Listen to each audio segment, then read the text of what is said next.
Қазақстанда отандық тауар өндірушілердің бірыңғай тізілімі іске қосылады. Жаңа жүйе қолданыстағы CET, KZ сертификаты мен индустриялық сертификатты алмастырады.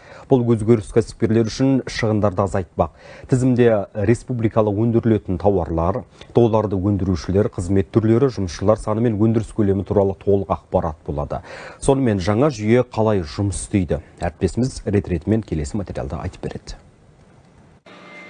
Тауар өндірушілердің бірыңғай тізілімі барлық рәсімдерді жеңілдетіп, кәсіпті заманауи деңгейге көтеруге мүмкіндік береді. Жаңа жүйе қазақстандық кәсіпкерлерге мемлекеттік қолдауды барынша қолжетімді етеді, дейді жаңашылдыққа жауапты мамандар. Бізде қазіргі таңда көптеген тізілімдер бар. Жаңа ұлттық кәсіпкерлер палатасы атамекенінің тізілімі, жаңа индустриялық сертификаттар, STKZ сертификаттары, тауарға берілетін, өндірушілерге беретін сертификаттар, сосын самұрық қазынада бөлек сертификаттар бар. Жаңа сосын экспортқа жіберу үшін жаңа сауда және интеграция министрлігімен берілетін сертификаттардың бәрі біріктіріліп, бірыңғай тізілім болатын есептеліп отыр.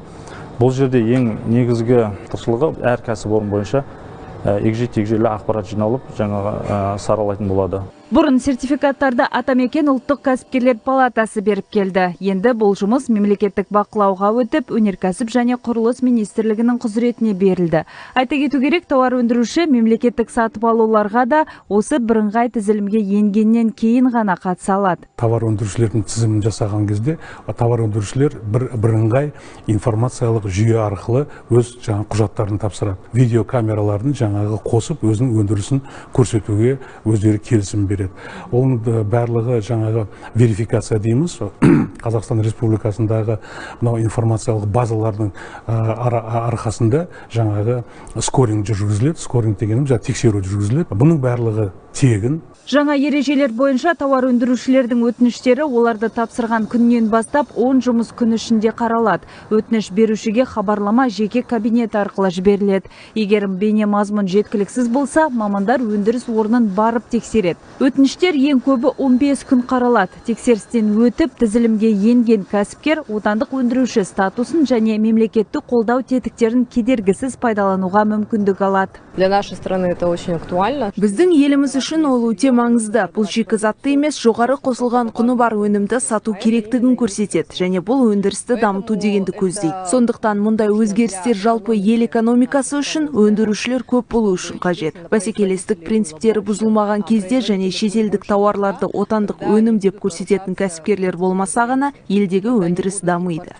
Ал тауар өндірушілердің ашық тізімі осы олқылықты жойып, жалған отандық кәсіпкерлердің жолын кеседі, дейді Казиндастри Қазақстандық индустрия және экспорт орталығының өкілі. Бұл ең бірінші қандай мәселені шешеді? Бұл жерде жаңа бюрократияны азайту ең біріншісі, екіншіден ең бастысы жауапкершілік мемлекеттік қызметкерлерінің мойнында болатын болады. Әр мысалы қосылған кәсіпорынға мемлекет жауап беретін болады. Шынайы ол кәсіпорын болып есептеле ма, өнім шығара ма, шығармай ма, сол мәселелерді шешетін болады. Бұл өзгерістер импортты тежеп, өңдеу өнеркәсібінде отандық өнім үлесін арттыру мақсатында ұсынылды. Осы тақырыпта жұмыс тобының 10-нан астам отырысы және экономикалық реформа және өңірлік даму комитетінің кеңейтілген отырысы өткізілді.